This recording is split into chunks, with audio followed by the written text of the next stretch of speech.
Chanakya education academy Barnala ਵਿੱਚ ਤੁਹਾਡਾ ਸਵਾਗਤ ਹੈ। ਅਸੀਂ ਪੋਲੀਟੀਕਲ ਦਾ ਟੌਪਿਕ ਮੌਲਿਕ ਅਧਿਕਾਰ ਯਾਨੀ ਕਿ ਸਾਡੇ ਫੰਡਾਮੈਂਟਲ ਰਾਈਟਸ ਉਹ ਕਰ ਰਹੇ ਸੀਗੇ। ਅਸੀਂ ਸਭ ਤੋਂ ਪਹਿਲਾਂ ਰਾਈਟ ਟੂ ਇਕੁਐਲਿਟੀ ਕਰ ਚੁੱਕੇ ਹਾਂ। ਨੰਬਰ 2 ਤੇ ਰਾਈਟ ਟੂ ਫਰੀडम ਜਿਹੜਾ ਉਸਨੂੰ ਕੰਟੀਨਿਊ ਕਰ ਰਹੇ ਸੀਗੇ। ਉਸ ਦੇ ਵਿੱਚ ਅਸੀਂ 20 ਨੰਬਰ ਤੱਕ ਕਰ ਚੁੱਕੇ ਹਾਂ। ਉਸ ਤੋਂ ਅੱਗੇ ਜਿਹੜਾ ਅੱਜ ਅਸੀਂ ਸਟਾਰਟ ਕਰਾਂਗੇ 20-21 ਤੱਕ ਜਿਹੜੇ ਹੋ ਚੁੱਕੇ ਨੇ। ਉਸ ਤੋਂ ਅੱਗੇ ਅੱਜ ਆਪਾਂ ਸਟਾਰਟ ਕਰਨ ਜਾ ਰਹੇ ਹਾਂ। ਕਾफ़ी ज़्यादा स्टूडेंट्स के कमेंट्स आ रहे हैं कि काफ़ी वधिया समझ आ रहा, तो थैंक यू वेरी मच। जिन्हें भी सुरिंदर कौर, गुरप्रीत धालीवाल, गुरलीन कौर, इस तरह ਜਿਹੜੇ बाकी स्टूडेंट ने जो भी ठीक है, काफ़ी ज़्यादा समझ आ रहा था। Very good. तो एक ये आ कि लगातार पढ़ते रहो। ये ना सोचो कि लॉकडाउन ਜਿਹੜਾ कदों खुलेगा, कदों पेपर होएगा, क्योंकि साडा काम आ ਜਿਹੜਾ प्रेजेंट समय ਨੂੰ ਮੁੱਖ ਰੱਖ ਕੇ ਪੜ੍ਹਨਾ। क्योंकि आने वाले समय तो बीत चुके समय बारे जो सोचना तो उस बारे जो समा फजूल करना ठीक है, वो साड़ी एक नालायकी आ। सो किसी ने बड़ा सोहना लिखा, कहते कल चुकी है बीत वस तो दूर नसाई, कल चुकी है बीत वस तो दूर नसाई, भलक अजे है दूर नहीं विच हत्थां आई, कल भलक नूं सोच के अज मुफ्त गवाई। सो कहने का भाव कि जिहड़ा प्रेजेंट समा तुहाडे कोल चल रहा गा उसनूं चंगी तरह पढ़ो ठीक है। तो पेपर आ जो जल्द तो जल्द जोड़े हो रहे हैं, नोटिफिकेशन काफ़ी ज़्यादा पोस्टां ते आ रहे हैं, कंटिन्यू जो लगातार तैयारी करते रहो। किसी भी मंजिल नूं सर करन लई, किसी भी मंजिल तक पहुँचण लई तुहाडे विच जिहड़ी लगन ते एक जिहड़ी तुहाडी चाल आ वो धीरज वाली होनी जरूरी आ। लगातारता कंटिन्यू जरूरी आ। ये नहीं हैगा भी एकदम किसी चीज़ वाल भज लेना या एकदम रुक जाना। कहने का भाव धीरज ते लगन जिहड़ी लगातार आ जिहड़ी कंटिन्यू होनी जरूरी आ। तां आपां कल गल कर रहे थे साढ़े मौलिक अधिकारों बारे, तो कई स्टूडेंट्स के कमेंट्स आए थे जोड़े 20 ते 21 आर्टिकल की ट्रिक्स भी सानू दसी जाए ये भुल जाने असी, तो उन्होंने आप ट्रिक्स एक सौखी तरीके दस दें। जिस तरह आप आर्टिकल जो 20 किया तो पनिशमेंट सज़ा नाल संबंधी सीगा, तो वो एक बड़ी सौखी ट्रिक आ। जे आप गल कर लीए आर्टिकल 20 का संबंध सीगा तुहाडा सज़ा नाल, तो बड़ी सौखी ट्रिक नज़र आती है इत्थों। ये मूहरे जे आप कर लाँगे 420 तो जो 420 करांगे तो सानू जी उसकी सज़ा जो भुगतनी पवेगी। तो 20 तुहाडे माइंड च आना चाहिए 420 तो 420 की हो गया पनिशमेंट नाल संबंधित। नैक्सट आप आर्टिकल करते 21 की गल। 21 जिहड़ा आपां पढ़िया परसनल लिबर्टी। जे आप गल कर लीए इंडिया के सोचो भी साडे कोल जिहड़ी वो लिबर्टी तो कोई रही नहीं, लिबर्टी तो कोई रही नहीं। एक रहेगी किहड़ी परसनल लिबर्टी वा साडी निजी स्वतंत्रता रहेगी 21 रहेगी तो 21 ठीक है।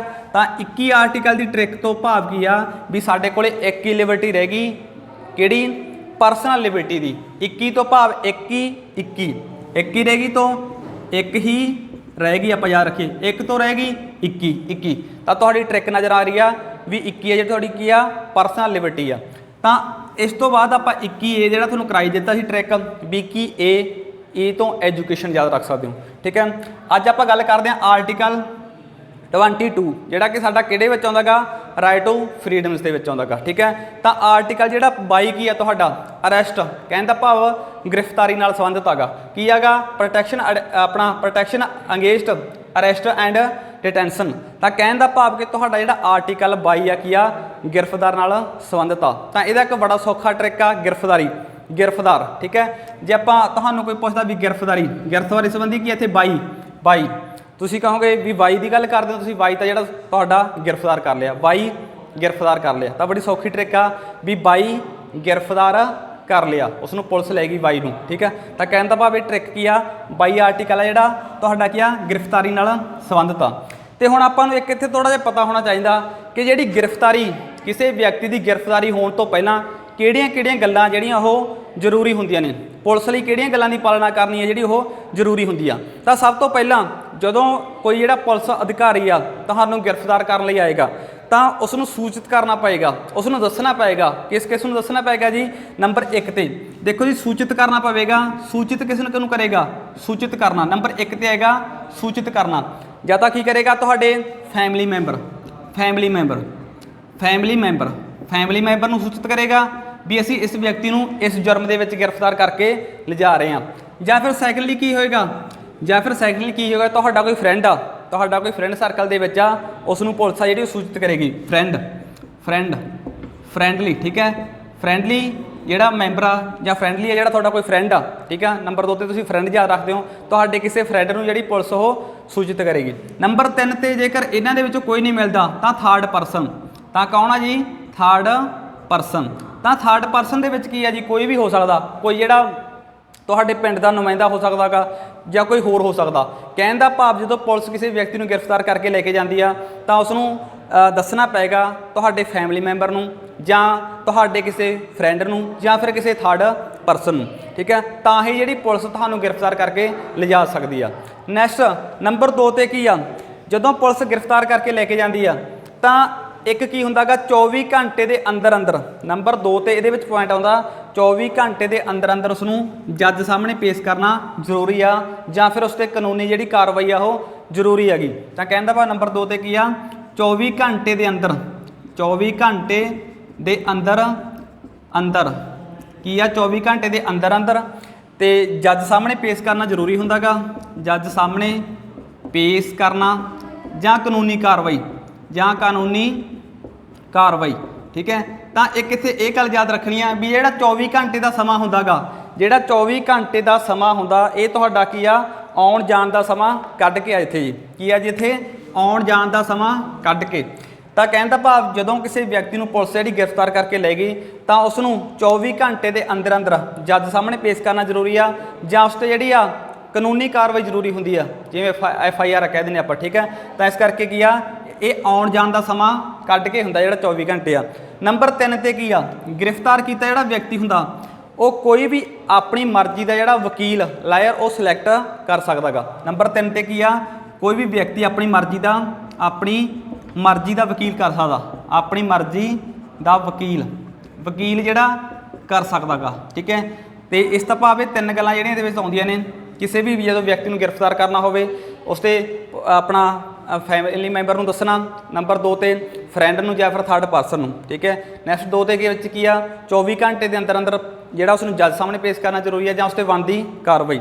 ਨੰਬਰ 3 ਤੇ ਗ੍ਰਿਫਤਾਰ ਕੀਤਾ ਗਿਆ ਜਿਹੜਾ ਵਿਅਕਤੀ ਹੁੰਦਾ ਉਹ ਆਪਣੀ ਮਰਜ਼ੀ ਦਾ ਜਿਹੜਾ ਵਕੀਲ ਕਰ ਸਕਦਾ ਗਾ।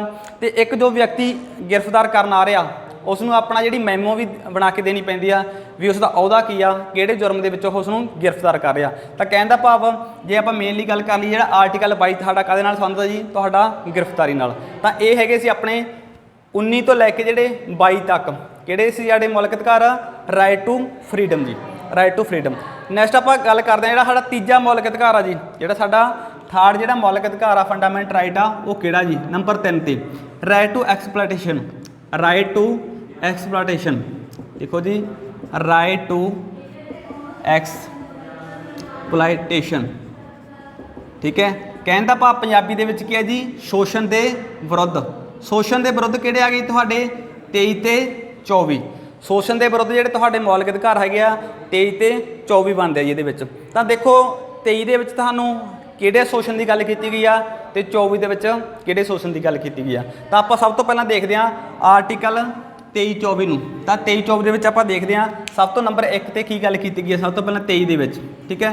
ਇਹਦੇ ਵਿੱਚ ਕੀ ਆ? ਜਿਹੜਾ ਫੋਰਸਡ ਲੇਬਰ ਦੀ ਗੱਲ ਕੀਤੀ ਗਈ ਆ ਵੀ ਧੱਕੇਸ਼ਾਹੀ ਨਾਲ ਕਿਸੇ ਤੋਂ ਕੰਮ ਆ ਜਿਹੜਾ ਮਜ਼ਦੂਰੀ ਨਹੀਂ ਕਰਾਈ ਜਾ ਸਕਦੀ। Forced labour, forced labour, labour, forced labour, forced labour, labour ਕਿਸੇ ਤੋਂ ਧੱਕੇਸ਼ਾਹੀ ਨਾਲ ਕੰਮ ਕਰਾਉਣਾ। ਇੱਕ ਮੈਂ ਇੱਥੇ ਹੋਰ ਗੱਲ ਦੱਸ ਦੇਣਾ ਵੀ ਜਿਹੜਾ ਵੱਡਿਆਂ ਦਾ ਸ਼ੋਸ਼ਣ ਆਮ ਤੌਰ 'ਤੇ ਜਿਵੇਂ ਅਸੀਂ ਆ, ਠੀਕ ਹੈ, ਅਸੀਂ ਕਿਸੇ ਕਾਰਖਾਨੇ, ਫੈਕਟਰੀ, ਸਕੂਲ ਆਦਿ ਵਿੱਚ ਕੰਮ ਕਰਦੇ ਹਾਂ ਤਾਂ ਉੱਥੇ ਸਾਤੋਂ ਲੋੜ ਤੋਂ ਵੱਧ ਜਾਂ ਗੈਰ ਕਾਨੂੰਨੀ ਨਾਲ ਢੰਗ ਜਿਹੜਾ ਉਹ ਕੰਮ ਲਿਆ ਜਾਂਦਾ ਗਾ। ਤਾਂ ਕਹਿਣ ਦਾ ਭਾਵ ਧੱਕੇਸ਼ਾਹੀ ਨਾਲ ਕੰਮ। ਜੇ ਆਪਾਂ ਇੱਥੇ ਐਗਜ਼ਾਮਪਲ ਲੈ ਲਈਏ, ਜਿਸ ਤਰ੍ਹਾਂ ਸ਼ਾਹਜਹਾਂ ਨੇ ਜਿਹੜਾ ਤਾਜ ਮਹਿਲ ਬਣਾਇਆ ਸੀਗਾ, ਠੀਕ ਆ, ਅਸਲ ਵਿੱਚ ਉਹ ਦੇਖਣ ਦੇ ਵਿੱਚ ਸੋਹਣਾ ਗਾ। ਜੇ ਆਪਾਂ ਦੇਖੀਏ ਤਾਂ ਉਹਨੂੰ ਜਿਹੜਾ ਬਣਨ ਲਈ ਸਮਾਂ ਲੱਗਿਆ ਸੀ 21-22 ਸਾਲ ਦੇ ਲਗਭਗ ਲੱਗੇ ਸੀ। ਉੱਥੇ ਅਨੇਕਾਂ ਜਿਹੜੇ ਮਜ਼ਦੂਰਾਂ ਤੋਂ ਕੰਮ ਕਰਾਇਆ ਗਿਆ ਜਿਨ੍ਹਾਂ ਨੂੰ ਬਾਅਦ ਦੇ ਵਿੱਚ ਉਹਨਾਂ ਦੀ ਮਜ਼ਦੂਰੀ ਜਿਹੜੀ ਉਹ ਨਹੀਂ ਦਿੱਤੀ ਗਈ। ਤਾਂ ਉਹ ਆਰਟੀਕਲ ਆਪਾਂ ਕਿਹੜੀ ਗੱਲ ਕਰ ਲਈਏ? 23 ਦੇ ਵਿੱਚ ਆਉਂਦੀ ਆ, ਠੀਕ ਹੈ ਨਾ। 23 ਦੇ ਵਿੱਚ ਕਿਹੜੀ ਮਜ਼ਦੂਰੀ ਆ ਜਿਹੜੀ ਆਪਣੀ ਸ਼ੋਸ਼ਣ ਆਗਾ। ਕਹਿਣ ਦਾ ਭਾਵ ਇਹ ਸਾਡਾ ਲੇਬਰ, ਠੀਕ ਹੈ, ਜਿਹੜਾ ਫੋਰਸ ਕਿਸੇ ਨੂੰ ਧੱਕੇਸ਼ਾਹੀ ਨਾਲ ਕੰਮ ਕਰਨ ਲਈ ਮਜਬੂਰ ਨਹੀਂ ਕੀਤਾ ਜਾ ਸਕਦਾ।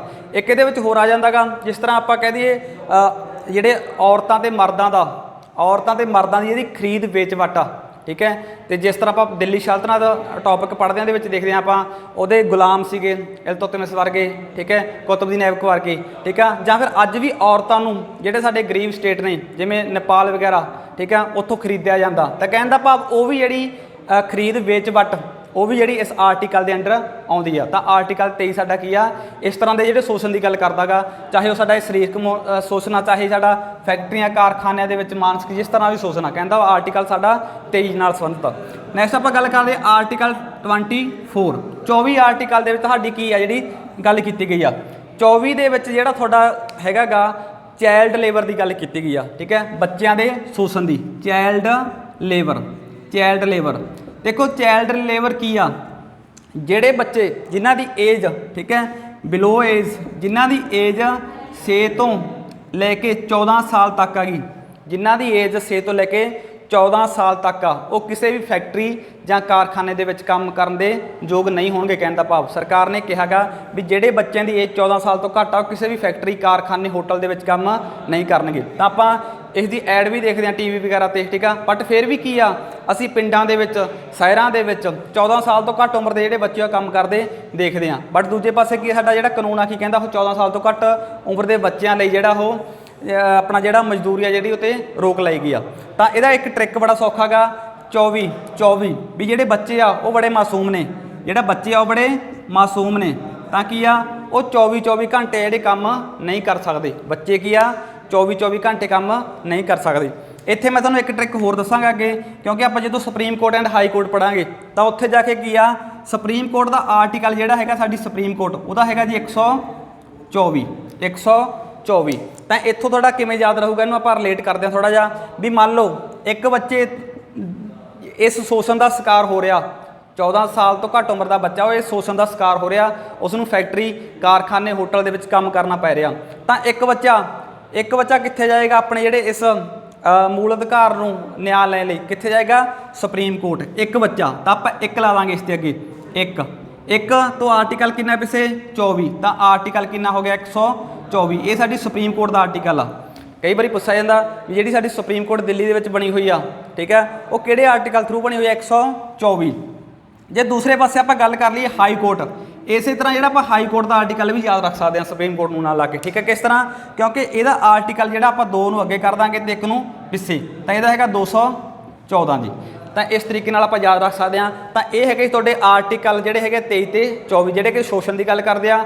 ਤਾਂ ਤੁਸੀਂ ਯਾਦ ਰੱਖ ਸਕਦੇ ਹੋ, ਅਸੀਂ ਜਿਸ ਤਰ੍ਹਾਂ ਵੱਡੇ ਆ, ਸਾਡਾ ਜਿਹੜਾ ਸ਼ੋਸ਼ਣ ਆ ਕਿਹੜੇ ਆਰਟੀਕਲ ਦੇ ਵਿੱਚ ਆਉਂਦਾ, 23 ਦੇ ਵਿੱਚ। ਜਿਹੜੇ ਬੱਚੇ ਨੇ ਤਾਂ ਬੱਚੇ ਕੀ ਆ 24 ਘੰਟੇ ਕੰਮ ਨਹੀਂ ਕਰ ਸਕਦੇ, ਇਸ ਤਰ੍ਹਾਂ ਕਿਹੜੇ ਆਰਟੀਕਲ ਦੇ ਵਿੱਚ ਆ ਗਿਆ, ਤਾਂ ਆਰਟੀਕਲ ਜਿਹੜਾ 24 ਜੀ। ਤਾਂ ਨੈਕਸਟ ਆਪਾਂ ਗੱਲ ਕਰ ਲਈਏ ਆਰਟੀਕਲ ਜਿਹੜਾ ਅੱਗੇ ਆਏਗਾ 25 ਤੋਂ ਲੈ ਕੇ 28 ਤੱਕ, ਜਿਹੜੀ ਤੁਹਾਡੀ ਹੈਗੀ ਆ ਰਾਈਟ ਟੂ ਰਿਲੀਜਨ ਫਰੀਡਮ। ਤਾਂ ਕਿਹੜੀ ਹੈ ਜੀ ਤੁਹਾਡੀ ਰਾਈਟ ਟੂ ਰਿਲੀਜਨ ਫਰੀਡਮ।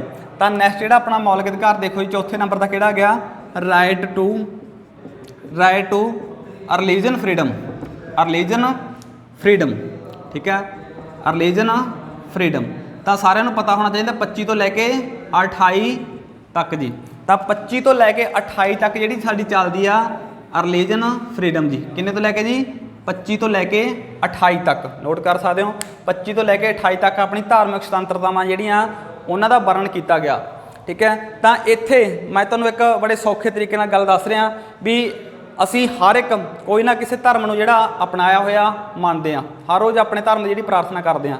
ਹੁਣ ਜਦੋਂ ਵੀ ਤੁਸੀਂ ਮੰਦਿਰ, ਗੁਰਦੁਆਰੇ, ਮਸਜਿਦ ਜਿੱਥੇ ਵੀ ਜਾਂਦੇ ਹੋ ਤਾਂ ਜਾਣ ਤੋਂ ਪਹਿਲਾਂ ਇੱਕ ਥੋੜ੍ਹਾ ਜਿਹਾ ਸੋਚਿਆ ਕਰੋ ਵੀ ਸਾਡੇ ਭਾਰਤੀ ਸੰਵਿਧਾਨ ਦੇ ਵਿੱਚ, ਠੀਕ ਹੈ, 25 ਤੋਂ ਲੈ ਕੇ 28 ਤੱਕ ਕਿਹੜੀਆਂ ਆਪਣੀਆਂ ਸਮਾਨਤਾ ਦੀ ਗੱਲ ਕੀਤੀ ਹੋਈ ਆ, ਕਿਹੜੀਆਂ ਧਾਰਮਿਕ ਆਪਣਾ ਸਮਾਨਤਾਵਾਂ ਦੀ ਗੱਲ ਕੀਤੀ ਹੋਈ ਆ। ਜੇ ਤੁਸੀਂ ਇਸ ਤਰ੍ਹਾਂ ਸੋਚੋਗੇ ਤੁਹਾਡੇ ਜਿਹੜਾ ਪਰਮਾਨੈਂਟਲੀ ਇਹ ਯਾਦ ਹੋ ਜਾਣਗੇ।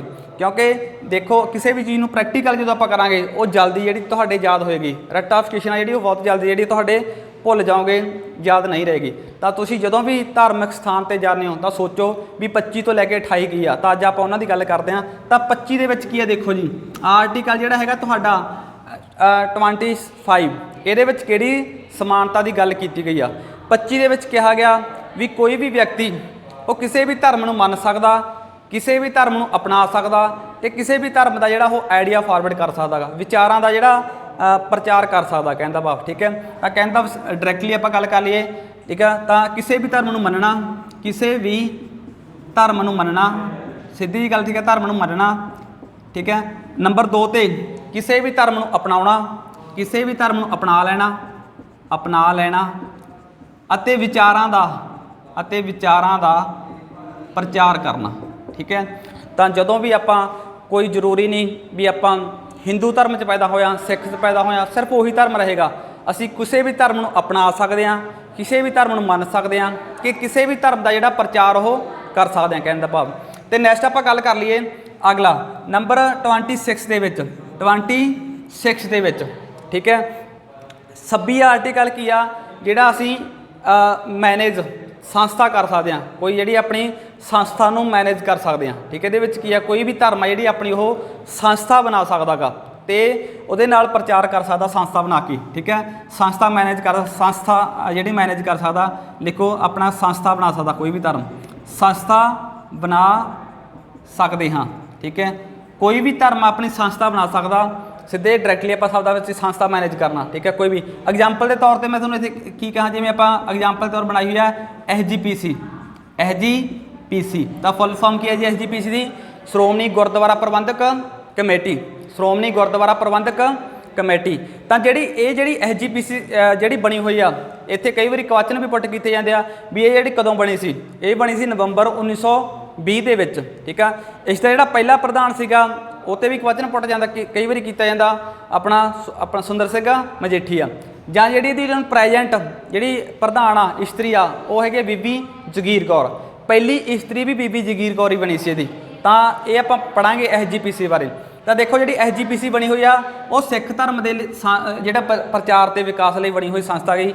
ਇਸ ਦਾ ਜਿਹੜਾ ਆਪਾਂ ਦੇਖਿਆ ਜਾਵੇ ਬਜਟ, ਉਹ ਪੰਜਾਬ ਸਰਕਾਰ ਦੇ ਬਜਟ ਤੋਂ ਵੀ ਜ਼ਿਆਦਾ ਗਾ, ਕਾਫੀ ਜ਼ਿਆਦਾ ਪੈਸਾ, ਠੀਕ ਹੈ। ਇਸ ਦੇ ਖਜ਼ਾਨੇ ਦੇ ਵਿੱਚ ਵੱਡੇ ਜਿਹੜੇ ਗੁਰਦੁਆਰੇ ਆ ਉਹ ਸਾਰੇ ਇਸ ਦੇ ਅੰਡਰ ਕੀਤੇ ਹੋਏ ਨੇ, ਠੀਕ ਹੈ। ਤਾਂ ਆਪਾਂ ਗੱਲ ਕੀਤੀ 26 ਆਰਟੀਕਲ ਦੇ ਵਿੱਚ ਕੀ ਆ, ਕੋਈ ਵੀ ਜਿਹੜਾ ਧਰਮ ਆ ਉਹ ਆਪਣੀ ਸੰਸਥਾ ਬਣਾ ਕੇ ਧਰਮ ਦਾ ਪ੍ਰਚਾਰ ਆ ਜਿਹੜਾ ਉਹ ਕਰ ਸਕਦਾ ਗਾ। ਨੈਕਸਟ ਆਪਾਂ ਗੱਲ ਕਰ ਲਈਏ ਆਰਟੀਕਲ 27 ਦੀ। 27 ਦੇ ਵਿੱਚ ਜਿਹੜੀ ਸਮਾਨਤਾ ਦਿੱਤੀ ਹੋਈ ਆ, ਸੰਵਿਧਾਨ ਨੇ ਤੁਹਾਨੂੰ ਕਿਹੜੀ ਸਮਾਨਤਾ ਦਿੱਤੀ ਹੋਈ ਆ? ਤਾਂ 27 ਦੇ ਵਿੱਚ ਦੇਖੋ ਜੀ, 27 ਨੰਬਰ ਦੀ ਜਿਹੜੀ ਤੁਹਾਡਾ ਆਪਣਾ ਸੁਤੰਤਰਤਾ ਕਿਹੜੀ ਹੈ ਸੰਵਿਧਾਨ ਦੇ ਵਿੱਚ? ਰਿਲੀਜਨ। ਤਾਂ ਇਹਦੇ ਵਿੱਚ ਕੀ ਆ, ਟੈਕਸ, ਠੀਕ ਹੈ। ਟੈਕਸ ਆ ਜਿਹੜਾ ਉਹ ਧਰਮ ਤੇ ਪੈਸੇ ਤੇ ਕੋਈ ਟੈਕਸ ਨਹੀਂ, ਠੀਕ ਹੈ। ਟੈਕਸ ਫ੍ਰੀ ਆ, ਟੈਕਸ ਕੀ ਆ? ਫ੍ਰੀ ਆ। ਬਸ ਆਪਾਂ ਇੱਕ ਵਰਡ ਯਾਦ ਰੱਖਣਾ, ਤੁਹਾਨੂੰ ਮੈਂ ਦੱਸਿਆ ਸੀ ਮੌਲਿਕ ਅਧਿਕਾਰਾਂ ਦਾ, ਠੀਕ ਹੈ। ਸਾਰੀਆਂ ਲਾਈਨਾਂ ਦਾ ਕੋਈ ਮੀਨਿੰਗ ਨਹੀਂ ਹੁੰਦਾ। ਟੈਕਸ ਫ੍ਰੀ, ਜਿਹੜਾ ਆਪਣਾ ਤੁਹਾਡਾ ਪੈਸਾ ਗਾ ਧਰਮ ਦਾ, ਉਹ 'ਤੇ ਕੋਈ ਟੈਕਸ ਨਹੀਂ।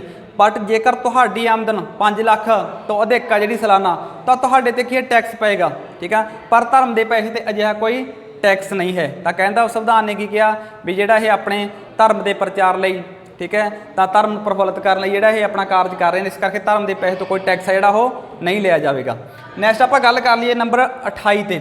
ਜਿਹੜਾ 28 ਨੰਬਰ ਦੇ ਵਿੱਚ ਕਿਹੜੀ ਸੁਤੰਤਰਤਾ ਦੀ ਗੱਲ ਕੀਤੀ ਗਈ ਆ? 28 ਦੇ ਵਿੱਚ ਕੀ ਕਿਹਾ ਗਿਆ ਵੀ ਜਿਹੜੇ ਸਾਡੇ ਗੌਰਮੈਂਟ ਸਕੂਲ ਨੇ ਉਹਨਾਂ ਵਿੱਚ ਧਾਰਮਿਕ ਸਿੱਖਿਆ ਦੇਣ ਦੀ ਮਨਾਹੀ ਆ। ਜਿਹੜੇ ਸਾਡੇ ਗੌਰਮੈਂਟ ਸਕੂਲ ਬਣੇ ਹੋਏ ਨੇ ਪਿੰਡਾਂ ਦੇ ਵਿੱਚ, ਸ਼ਹਿਰਾਂ ਦੇ ਵਿੱਚ, ਉਹ ਕੋਈ ਵੀ ਜਿਹੜਾ ਆਪਣੇ ਧਰਮ ਦੀ ਐਜੂਕੇਸ਼ਨ ਨਹੀਂ ਦੇ ਸਕਦਾ। ਬਟ ਇੱਕ ਵਰਸ਼ਿਪ ਪ੍ਰੇਅਰ ਉਹ ਕਰ ਸਕਦੇ ਆ ਕਿਸੇ ਵੀ ਧਰਮ ਦੀ। ਜਿਵੇਂ ਆਪਾਂ ਹੁਣ ਤੱਕ ਸੁਬਾਹ ਦੇ ਅਸੈਂਬਲੀ ਦੇ ਵਿੱਚ ਜਨ ਗਣ ਮਨ ਜਿਹੜਾ ਸਾਡਾ ਰਾਸ਼ਟਰੀ ਗਾਣ ਉਹਨੂੰ ਗਾਉਂਦੇ ਆ ਰਹੇ ਹਾਂ, ਅਤੇ ਨਾਲ ਹੀ ਆਪਾਂ ਉਹਦੇ ਇੱਕ ਜੋ ਮੰਗੇ ਠਾਕਰ ਤੇ ਸੋਈ ਸੋਈ ਦੇਵੇ ਜਾਂ ਦੇ ਸੇਵਾ ਪਰ ਮੋਹੇ, ਇਸ ਤਰ੍ਹਾਂ ਦੇ ਸ਼ਬਦ ਗਾਣ ਕਰਦੇ ਹਾਂ। ਉਹ ਆਪਾਂ ਨੂੰ ਆਜ਼ਾਦੀ ਦਿੱਤੀ ਹੋਈ ਹੈ ਸੰਵਿਧਾਨ ਦੇ ਵਿੱਚ, ਠੀਕ ਹੈ। ਤਾਂ ਕਹਿਣ ਦਾ ਭਾਵ 28 ਆਰਟੀਕਲ ਦੇ ਵਿੱਚ ਕੀ ਹੋਣਾ, ਤੁਹਾਡਾ ਕੋਈ ਵੀ ਜਿਹੜਾ ਸਰਕਾਰੀ ਸਕੂਲਾਂ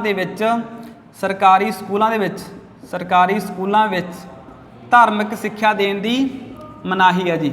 ਧਾਰਮਿਕ ਸਿੱਖਿਆ ਦੇਣ ਦੀ ਮਨਾਹੀ ਆ, ਤਾਂ ਦੇਖੋ ਸਰਕਾਰੀ ਸਕੂਲਾਂ ਵਿੱਚ ਧਰਮ ਸਿੱਖਿਆ ਦੇਣ ਦੀ ਮਨਾਹੀ ਆ।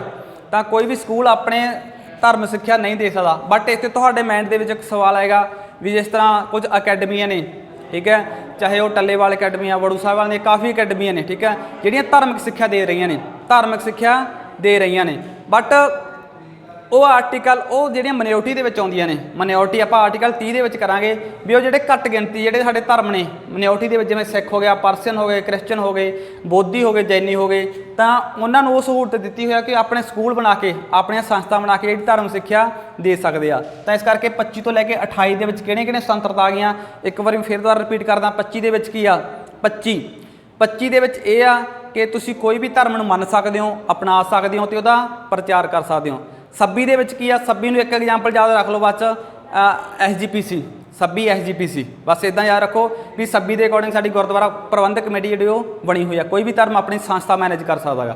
एंड 27 दे विच की आ गया टैक्स, 27 नूं की याद रखोगे टैक्स, भी जिहड़ा धर्म के पैसे ते जिहड़ा कोई टैक्स नहीं लिया जाएगा। 28 दे विच की आ, असीं ज़्यादातर की आ गौरमेंट स्कूलों के पढ़े हुए हैं भी कोई भी जिहड़ा सरकारी स्कूल आ, गौरमेंट स्कूल आ, वो धर्म सिक्ख्या नहीं दे सकता, तो ਉਹਦੀ ਮਨਾਹੀ ਆ।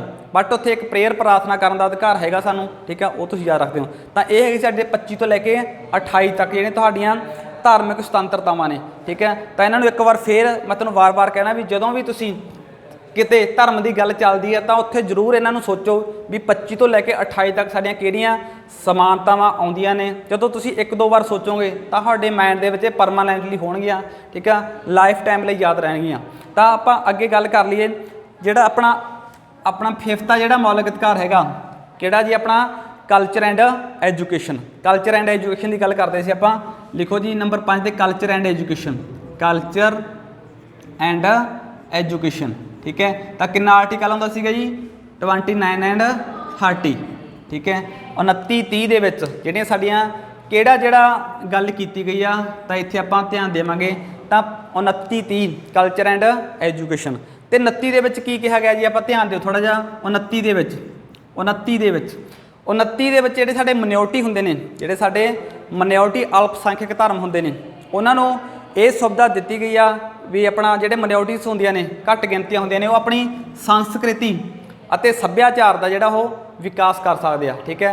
संस्कृति अते सभ्याचार दा, ठीक है, उन्हां नूं प्रफुल्लित करन लई आ। इहदे विच किहड़े-किहड़े धर्म आउणगे, जिवें आपां कहदे हिंदू नूं छड्ड के, क्योंकि इंडिया दे विच आपां देखीए तां बहु गिनती जिहड़ी आ वो हिंदुआं दी आ।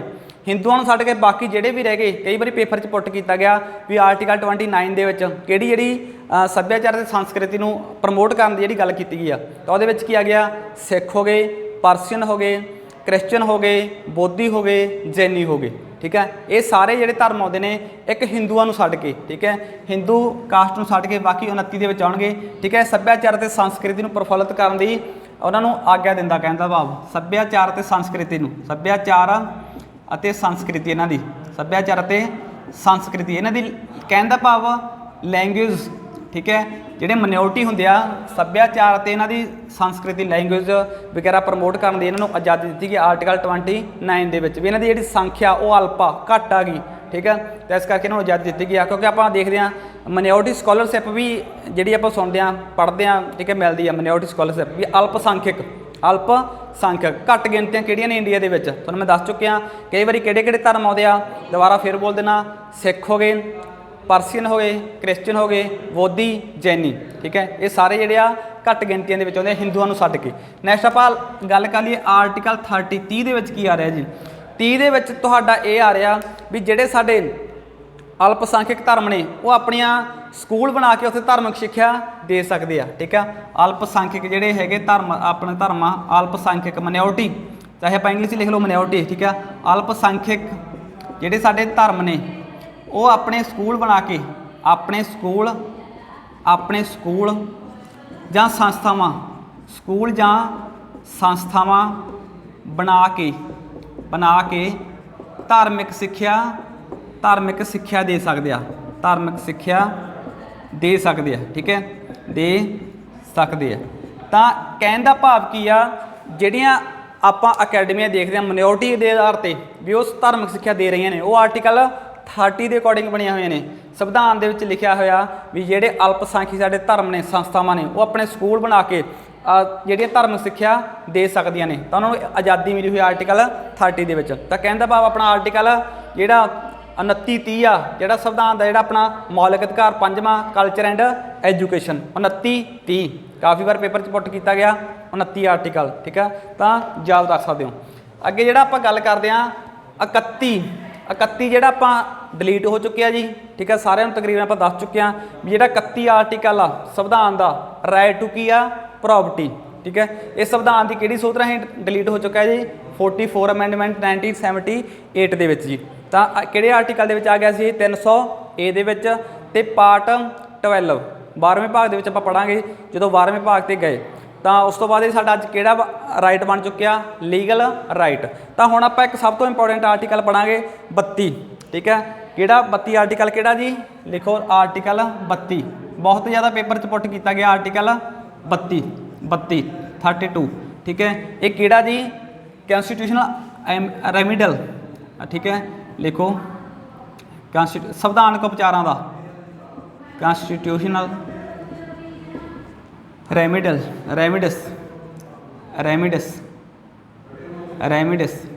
ਠੀਕ ਹੈ। ਸੰਵਿਧਾਨਕ ਉਪਚਾਰਾਂ ਦਾ ਬੋਲਦੇ ਪੰਜਾਬੀ ਦੇ ਵਿੱਚ ਇਹਨੂੰ ਸੰਵਿਧਾਨਕ ਉਪਚਾਰਾਂ ਦਾ ਅਧਿਕਾਰ, ਸੰਵਿਧਾਨਕ ਉਪਚਾਰਾਂ ਦਾ ਅਧਿਕਾਰ,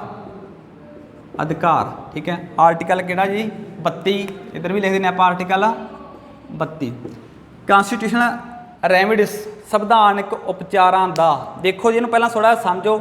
ਆਪਾਂ ਉੱਪਰ 5 ਮੌਲਿਕ ਅਧਿਕਾਰ ਪੜ੍ਹ ਚੁੱਕੇ ਹਾਂ। ਸਭ ਤੋਂ ਪਹਿਲਾਂ ਰਾਈਟ ਟੂ ਇਕੁਐਲਿਟੀ ਪੜ੍ਹਿਆ, ਨੰਬਰ 2 ਤੇ ਆਪਾਂ ਰਾਈਟ ਟੂ ਫਰੀਡਮ ਪੜ੍ਹਿਆ, ਨੰਬਰ 3 ਤੇ ਰਾਈਟ ਟੂ ਐਕਸਪ੍ਰੈਸ਼ਨ ਪੜ੍ਹਿਆ, ਨੰਬਰ 4 ਤੇ ਆਪਾਂ ਪੜ੍ਹਿਆ ਗਾ ਧਾਰਮਿਕ ਸੁਤੰਤਰਤਾ ਦਾ ਪੜ੍ਹਿਆ, ਫਿਰ ਆਪਾਂ ਪੜ੍ਹਿਆ ਕਲਚਰ ਐਂਡ ਐਜੂਕੇਸ਼ਨ। ਇਹ ਜਿਹੜੇ 5 ਆਪਾਂ ਮੌਲਿਕ ਅਧਿਕਾਰ ਆਪਣੇ ਪੜ੍ਹੇ ਨੇ। ਜੇਕਰ ਇਹਨਾਂ ਦੇ ਵਿੱਚੋਂ, ਜੇਕਰ ਉਪਰੋਕਤ 5 ਦੇ ਵਿੱਚੋਂ ਜਿਹੜੇ ਆਪਾਂ 5 ਪੜ੍ਹ ਚੁੱਕੇ ਹਾਂ, ਕਿਸੇ ਮੌਲਿਕ ਅਧਿਕਾਰ ਦੀ ਉਲੰਘਣਾ ਹੁੰਦੀ ਆ, ਠੀਕ ਹੈ, ਕਿਸੇ ਦੀ ਵਾਇਲੇਸ਼ਨ ਹੁੰਦੀ ਆ, ਉਲੰਘਣਾ ਹੁੰਦੀ ਆ, ਤਾਂ ਅਸੀਂ ਆਰਟੀਕਲ 32 ਦੇ ਥਰੂ ਕਿੱਥੇ ਜਾ ਸਕਦੇ ਹਾਂ, ਸੁਪਰੀਮ ਕੋਰਟ। ਤਾਂ ਅਸੀਂ ਕਿੱਥੇ ਜਾ ਸਕਦੇ ਹਾਂ ਜੀ, ਸੁਪਰੀਮ ਕੋਰਟ ਦਾ ਦਰਵਾਜ਼ਾ ਜਿਹੜਾ ਉਹ ਖੜਕਾ ਸਕਦੇ ਹਾਂ।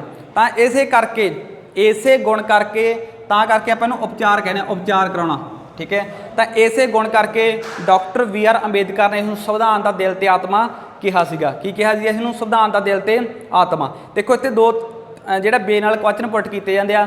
ਇੱਕ ਤਾਂ ਪੁੱਛਿਆ ਜਾਂਦਾ ਗਾ ਵੀ ਸੰਵਿਧਾਨ ਦੇ ਕਿਸ ਆਰਟੀਕਲ ਨੂੰ ਇਸ ਦਾ ਦਿਲ ਤੇ ਆਤਮਾ ਕਿਹਾ ਗਿਆ, ਸੰਵਿਧਾਨ ਦੇ ਕਿਸ ਆਰਟੀਕਲ ਨੂੰ ਸੰਵਿਧਾਨ ਦਾ ਦਿਲ ਤੇ ਆਤਮਾ ਕਿਹਾ ਗਿਆ। ਆਰਟੀਕਲ ਆਨਸਰ ਕਿੰਨਾ ਆਏਗਾ 32। ਨੰਬਰ 2 ਤੇ ਆਏਗਾ ਸੰਵਿਧਾਨ ਦੇ ਆਰਟੀਕਲ 32 ਨੂੰ ਇਸ ਦਾ ਦਿਲ ਤੇ ਆਤਮਾ ਕਿਸ ਨੇ ਕਿਹਾ ਹੈ। ਤਾਂ ਇਹ 2 ਤਰੀਕੇ ਨਾਲ ਕੁਐਸਚਨ ਬਣਦੇ ਆ।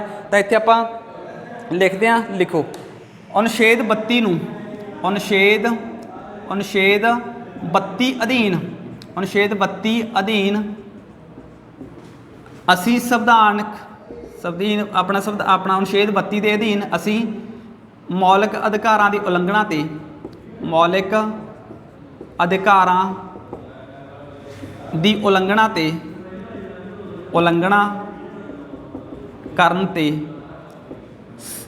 ਅਨੁਛੇਦ 32 ਰਾਹੀਂ ਆਪਾਂ ਲਿਖ ਚੁੱਕੇ ਹਾਂ। ਅਨੁਛੇਦ 32 ਅਧੀਨ ਅਸੀਂ ਮੌਲਿਕ ਅਧਿਕਾਰਾਂ ਦੀ ਉਲੰਘਣਾ ਕਰਨ ਤੇ, ਉਲੰਘਣਾ ਹੋਣ ਤੇ ਲਿਖ ਲਓ, ਚਾਹੇ ਉਲੰਘਣਾ ਹੋਣ ਤੇ ਸੁਪਰੀਮ ਕੋਰਟ ਪਹੁੰਚ ਕਰ ਸਕਦੇ ਹਾਂ, ਸੁਪਰੀਮ ਕੋਰਟ ਪਹੁੰਚ ਕਰ ਸਕਦੇ ਹਾਂ। ਇਸ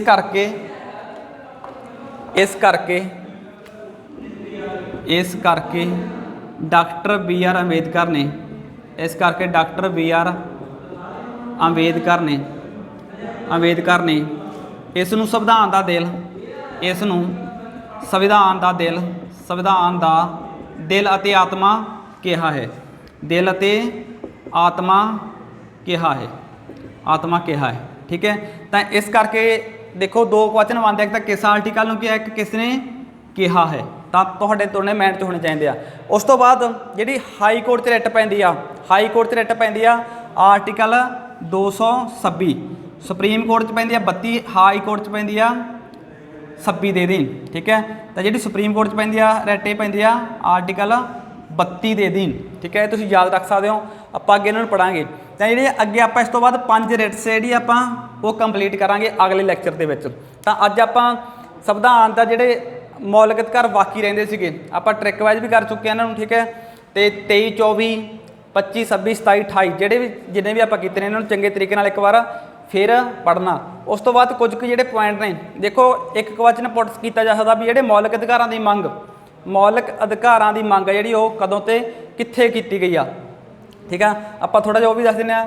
ਪਹਿਲੀ ਵਾਰ ਜਿਹੜੇ ਮੌਲਿਕ ਅਧਿਕਾਰਾਂ ਦੀ ਮੰਗ ਕਦੋਂ ਕੀਤੀ ਆ ਤੇ ਕਿੱਥੇ ਕੀਤੀ ਆ। ਦੇਖੋ ਜਿਨ੍ਹਾਂ ਨੇ ਹਿਸਟਰੀ ਪੜ੍ਹੀ ਆ, ਆਪਾਂ ਕਾਂਗਰਸ ਦੇ ਅਧਿਵੇਸ਼ਨ ਪੜ੍ਹਦੇ ਹਾਂ, ਇੱਕ ਸੈਸ਼ਨ ਹੁੰਦੇ ਸੀ ਹਰ ਸਾਲ। ਇੱਕ ਦੂਜੇ ਪਾਸੇ ਮੁਸਲਿਮ ਲੀਗ ਦੇ ਵੀ ਪੈਰਲਰ ਹੋ ਰਹੇ ਸੀਗੇ, ਜਿਹੜੇ 1906 ਦੇ ਵਿੱਚ ਮੁਸਲਿਮ ਲੀਗ ਬਣਿਆ ਸੀਗਾ, ਉਹ ਵੀ ਆਪਣੇ ਜਿਹੜੇ ਇੱਕ ਸੈਸ਼ਨ ਕਰ ਰਿਹਾ ਸੀਗਾ। ਕਾਂਗਰਸ ਨੇ 1885 ਤੋਂ ਜਿਹੜੇ ਇਹ ਸੈਸ਼ਨ ਆ ਜਿਹੜੇ ਆਪਣੇ ਉਹ ਸ਼ੁਰੂ ਕੀਤੇ ਸੀਗੇ। ਤਾਂ ਜਿਹੜਾ 1931 ਦੇ ਵਿੱਚ ਕਾਂਗਰਸ ਦੇ ਕਾਂਗਰਸ ਦੇ ਕਰਾਚੀ ਅਧਿਵੇਸ਼ਨ ਦੇ ਵਿੱਚ, ਦੇਖੋ ਕਰਾਚੀ ਅਧਿਵੇਸ਼ਨ ਦੇ ਵਿੱਚ, ਕਰਾਚੀ ਸੈਸ਼ਨ ਵਿੱਚ ਵੱਲਭ ਭਾਈ ਪਟੇਲ ਦੀ ਪ੍ਰਧਾਨਗੀ ਹੇਠ, ਵੱਲਭ ਭਾਈ ਪਟੇਲ ਦੀ ਪ੍ਰਧਾਨਗੀ ਹੇਠ ਮੌਲਿਕ ਅਧਿਕਾਰਾਂ ਦੀ ਮੰਗ ਕੀਤੀ ਗਈ। ਮੌਲਿਕ ਅਧਿਕਾਰਾਂ ਦੀ ਮੰਗ ਕੀਤੀ ਗਈ। ਤਾਂ ਦੇਖੋ ਜੀ ਇੱਥੇ ਕੁਐਸਚਨ ਕਿਹੜੇ ਤਰੀਕੇ ਨਾਲ ਬਣਦੇ ਆ।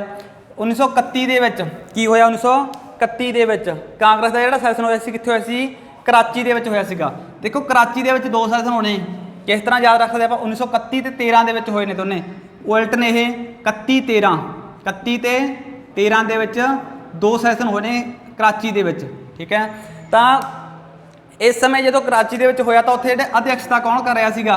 ਕਿਉਂਕਿ ਦੇਖੋ ਅਲੱਗ-ਅਲੱਗ ਸੈਸ਼ਨਾਂ ਦੇ ਵਿੱਚ ਅਲੱਗ-ਅਲੱਗ ਵਿਅਕਤੀਆਂ ਨੇ ਅਧਿਕਸ਼ਤਾ ਵੀ ਕੀਤੀ ਆ, ਠੀਕ ਹੈ। ਕਿਉਂਕਿ ਜਿਵੇਂ ਜਿਸ ਤਰ੍ਹਾਂ ਮਹਾਤਮਾ ਗਾਂਧੀ ਪੜ੍ਹਦੇ ਆ ਆਪਾਂ 1924 ਦੇ ਬੇਲਗਾਉਂ ਦੇ ਵਿੱਚ ਕੀਤੀ ਆ, ਤਾਂ ਅਲੱਗ-ਅਲੱਗ ਪਰਸਨਾਂ ਨੇ ਅਲੱਗ-ਅਲੱਗ ਥਾਂ 'ਤੇ ਜਿਹੜੀ ਉਹ ਅਧਿਕਸ਼ਤਾ ਕੀਤੀ ਆ। ਤਾਂ ਇੱਥੇ ਅਧਿਕਸ਼ਤਾ ਕਰਨ ਜਿਹੜਾ ਕਿਸ ਨੇ ਕੀਤੀ ਸੀ? ਵੱਲਭ ਭਾਈ ਪਟੇਲ ਨੇ। ਤਾਂ ਆਪਾਂ ਕਰਾਚੀ ਅਧਿਵੇਸ਼ਨ ਦੇ ਵਿੱਚ ਜਿਹੜੀ ਮੰਗ ਕੀਤੀ ਹੈ ਮੌਲਿਕ ਅਧਿਕਾਰਾਂ ਦੀ 1931 ਦੇ ਵਿੱਚ। ਨੈਕਸਟ ਜੇ ਤੁਹਾਨੂੰ ਕੋਈ ਪੁੱਛ ਲੈਂਦਾ ਜਿਹੜੇ ਮੌਲਿਕ ਅਧਿਕਾਰਾਂ ਦਾ ਡਰਾਫਟ ਕਿਹਨੇ ਤਿਆਰ ਕੀਤਾ ਗਾ? ਡਰਾਫਟ ਪ੍ਰਾਰੂਪ, ਠੀਕ ਹੈ। ਤਾਂ ਉਹ ਕੀਤਾ ਜਵਾਹਰ ਲਾਲ ਨਹਿਰੂ ਨੇ। ਡਰਾਫਟ ਕਿਹਨੇ ਤਿਆਰ ਕੀਤਾ ਜੀ? ਡਰਾਫਟ ਸੰਵਿਧਾਨ ਮੌਲਿਕ ਅਧਿਕਾਰਾਂ ਦਾ ਡਰਾਫਟ ਤਿਆਰ ਕੀਤਾ ਗਿਆ, ਠੀਕ ਹੈ। ਤਾਂ ਉਹ ਕੀਤਾ ਗਾ ਜਵਾਹਰ ਲਾਲ ਨਹਿਰੂ ਨੇ। ਡਰਾਫਟ ਤਿਆਰ ਕੀਤਾ ਜੇਲ ਨਹਿਰੂ, ਠੀਕ ਹੈ, ਜਵਾਹਰ ਲਾਲ ਨਹਿਰੂ ਦੁਆਰਾ। ਤੇ ਉਸ ਤੋਂ ਬਾਅਦ ਮੌਲਿਕ ਅਧਿਕਾਰਾਂ ਦੇ ਵਿੱਚ ਤੁਹਾਨੂੰ ਇਹ ਤਾਂ ਪਤਾ ਹੀ ਆ ਕਿ ਜਿਹੜੀ ਉਹ ਸੋਧ ਕੀਤੀ ਜਾ ਸਕਦੀ ਆ, ਠੀਕ, ਕਿਉਂਕਿ ਜਸਟੇਬਲ ਨੇ, ਇਹਨਾਂ ਲਈ ਆਪਾਂ ਸੋਧ ਵੀ ਕਰ ਸਕਦੇ ਹਾਂ। ਤੇ ਇਸ ਤੋਂ ਇਲਾਵਾ ਜਿਹੜੇ ਆਪਣੇ ਰਿਟਸ, ਜਿਹੜੀਆਂ 5 ਰਿਟਸ ਨੇ ਜਿਨ੍ਹਾਂ ਦੇ ਅਧੀਨ 32 ਆਰਟੀਕਲ ਦੇ ਅਧੀਨ 5 ਰਿਟਸ ਆਉਂਦੀਆਂ ਨੇ, ਜਿਹੜੀਆਂ ਪੇਪਰ ਵਿੱਚ ਕਾਫੀ ਵਾਰੀ ਪੇਪਰ 'ਚ ਪੁੱਟ ਕੀਤੀਆਂ ਗਈਆਂ ਨੇ। ਆਪਾਂ ਇਹਨਾਂ ਨੂੰ ਐਕਸਪਲੇਨ ਨੈਕਸਟ ਵੀਡੀਓ ਦੇ ਵਿੱਚ ਅਲੱਗ ਕਰਾਂਗੇ। 5 ਰਿਟਸ ਜਾਂ ਫਿਰ ਮੌਲਿਕ ਅਧਿਕਾਰਾਂ ਨਾਲ ਸੰਬੰਧਿਤ ਕੁਝ ਜਿਹੜੀ ਹੋਰ ਜਾਣਕਾਰੀ ਐਕਸਟਰਾ ਗਈ, ਉਹਨੂੰ ਆਪਾਂ ਅਗਲੀ ਵੀਡੀਓ ਵਿੱਚ ਐਕਸਪਲੇਨ ਕਰਾਂਗੇ। ਤਾਂ ਅੱਜ ਤੱਕ ਇੰਨਾ ਹੀ। Thank you very much. ਜੇਕਰ ਵੀਡੀਓ ਚੰਗੀ ਲੱਗੀ ਤਾਂ ਇਸ ਨੂੰ ਲਾਈਕ ਤੇ ਕਮੈਂਟ ਜ਼ਰੂਰ ਕਰਿਓ। Thank you very much.